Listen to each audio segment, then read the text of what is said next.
बिस्मिल्लाहिर्रहमानिर्रहीम। अस्सलाम वालेकुम वीवर्स, मैं हूं एडवोकेट एहसन कुरैशी। आज हम डिस्कस करेंगे जो आइनी तरमीम है जो आइन पाकिस्तान के अंदर की जा रही थी, उस तरमीम के लिए दोबारा पार्लियामेंट का इजलास तलब किया गया है।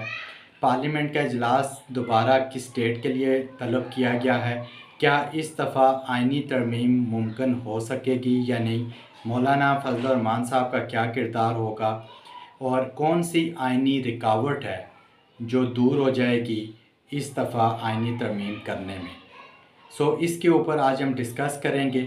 इससे पहले कि मैं अपनी वीडियो का बाकायदा आगाज़ करूं, आपसे गुजारिश है अगर आप मेरे चैनल पर नए हैं तो इस चैनल को सब्सक्राइब कर लें और इस वीडियो को ज़्यादा से ज़्यादा लोगों तक शेयर करें ताकि ये मालूमाती वीडियो ज़्यादा से ज़्यादा लोगों तक पहुँचाई जा सके। आइनी तरमीम के हवाले से हमने पहले एक वीडियो रिकॉर्ड की, उस वक्त आइनी तरमीम मुमकिन ना हो सकी थी। अब दोबारा आइनी तरमीम के लिए 7 अक्टूबर को इजलास पार्लियामेंट का तलब किया गया है।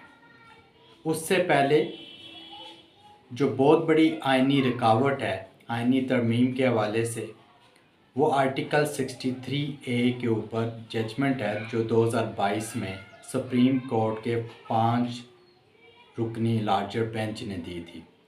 उसमें 3 जजेस ने 63 यानी कि 3-2 के रेशो से वो जजमेंट पास की गई थी।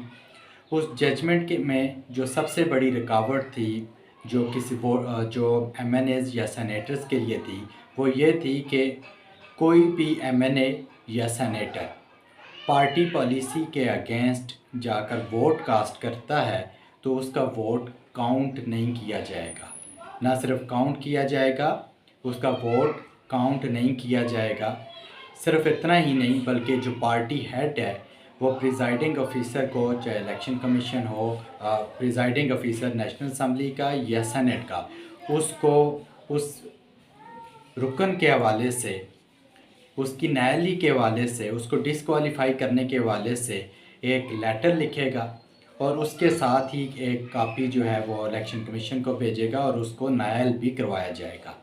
इसके ऊपर आर्टिकल 63A की तशरीह की गई और 2022 में एक जजमेंट पास की गई। 3 रुकनी बेंच ने वो जजमेंट, 5 रुकनी बेंच था, 3 रुकनी 3-2 की मेजॉरिटी से वो पास की गई। अब इस आइनी तरमीम में जो सबसे बड़ी रुकावट है वो ये थी कि गवर्नमेंट के पास टोटल असम्बली के अंदर 224 अरकान उनको चाहिए, 2/3 मेजॉरिटी 224 अरकान की होती है, तो उनके पास 212 मौजूद हैं। 8 मौलाना फजल रहमान साहब को अगर वो राज़ी कर लेते हैं तो उनके MNA अगर 8 मिला लें तो फिर भी 220 तादाद हो जाती है, 4 फिर भी उनके लिए कम थे। इसी तरह सेनेट में 64 2/3 मेजॉरिटी यानी कि 64 सेनेटर्स की हमायत होना ज़रूरी है आइनी तरमीम के लिए। गवर्नमेंट के पास इस वक्त 54 हैं, उसमें मौलाना फजल रहमान के 4-5 सेनेटर्स हैं, अगर वो मिला लें तो फिर भी 4-5 सेनेटर्स की का फुकदान होगा, कमी होगी। अब उस कमी को पूरा कैसे किया जाए?